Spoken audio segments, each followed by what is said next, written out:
देता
फोन पे कर दे बा 500 दे और शाम का मांगे मैं भूखा कर ले ला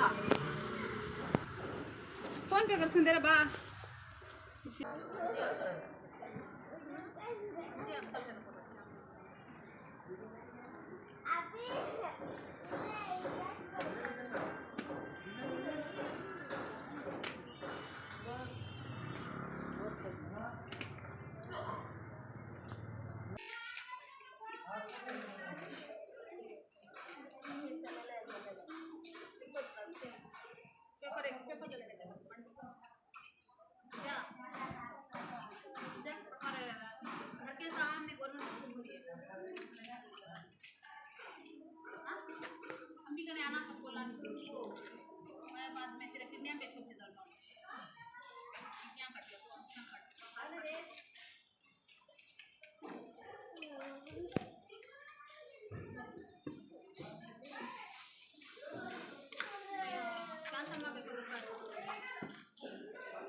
ನೀರು ಜಾಸ್ತಿ ಇಲ್ಲ, ಜಾಸ್ತಿ ಇದ್ದರೆ ವೈಬ್ರೇಷನ್ ಬರುತ್ತೆ. ಅದು ನೀರು ಕಡಿಮೆನೇ ಇದೆ. ಇದು ಒಂದೇ ಒಂದು ಲೈನ್ ಮಾತ್ರನೇ ಸ್ವಲ್ಪ ವಾಟರ್ ಫ್ಲೋ ಇದೆ. ಇದೆಲ್ಲ ಸ್ಟೋರೇಜ್ ಲೈನ್, ಅದಷ್ಟೇ ಎಫೆಕ್ಟ್ ಕಾಣಿಸುತ್ತೆ. ನನಗೆ ಸ್ಟೋರೇಜ್ ಚೆನ್ನಾಗಿ ಆಗುತ್ತೆ. ನನಗೆ ಸ್ಟೋರೇಜ್ ಡೀಪ್ ಮಾಡ್ಕೊಂಡ್ರೆ ಸ್ಟೋರೇಜ್ ನನಗೆ ಆಗುತ್ತೆ, ತೊಂದರೆ ಆಗಲ್ಲ. ವಾಟರ್ ಟ್ಯಾಂಕ್ ಆಗಲ್ಲ. ವಾಟರ್ ಟ್ಯಾಂಕ್ಲ ಬರಬೇಕಾದ್ರೆ 2.5 ಇಂಚ್ 3 ಇಂಚ್ ಬರಬೇಕು. ಇದು ಬರೋದೇ ನಿಮ್ಗೊಂದು 3/4 ಇಂಚ್ ನೀರು ಬರಬೇಕು. 1 ಇಂಚ್ ಒಳಗೆ ಬರುತ್ತೆ. ಸ್ಟೋರೇಜ್ ಆಗುತ್ತೆ, ಚೆನ್ನಾಗಿ ಸ್ಟೋರೇಜ್ ಆಗುತ್ತೆ.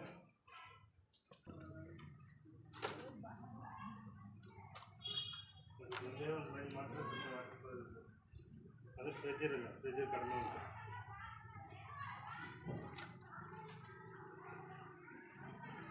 ಗ್ಯಾಪ್ಗಳಿದೆ, ನೀರಿಲ್ಲ, ಅದೆಲ್ಲ ಸೋರ್ತಾ ಇರುತ್ತೆ ನೀರು.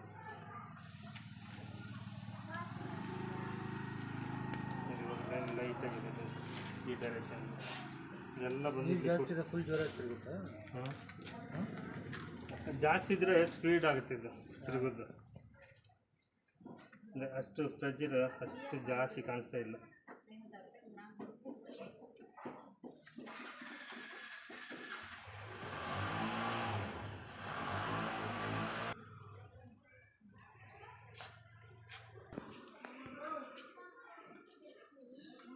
ಸ್ವಲ್ಪ ಬಕೆಟಲ್ಲಿ ನೀರು ಕೊಡಿ ಸರ್.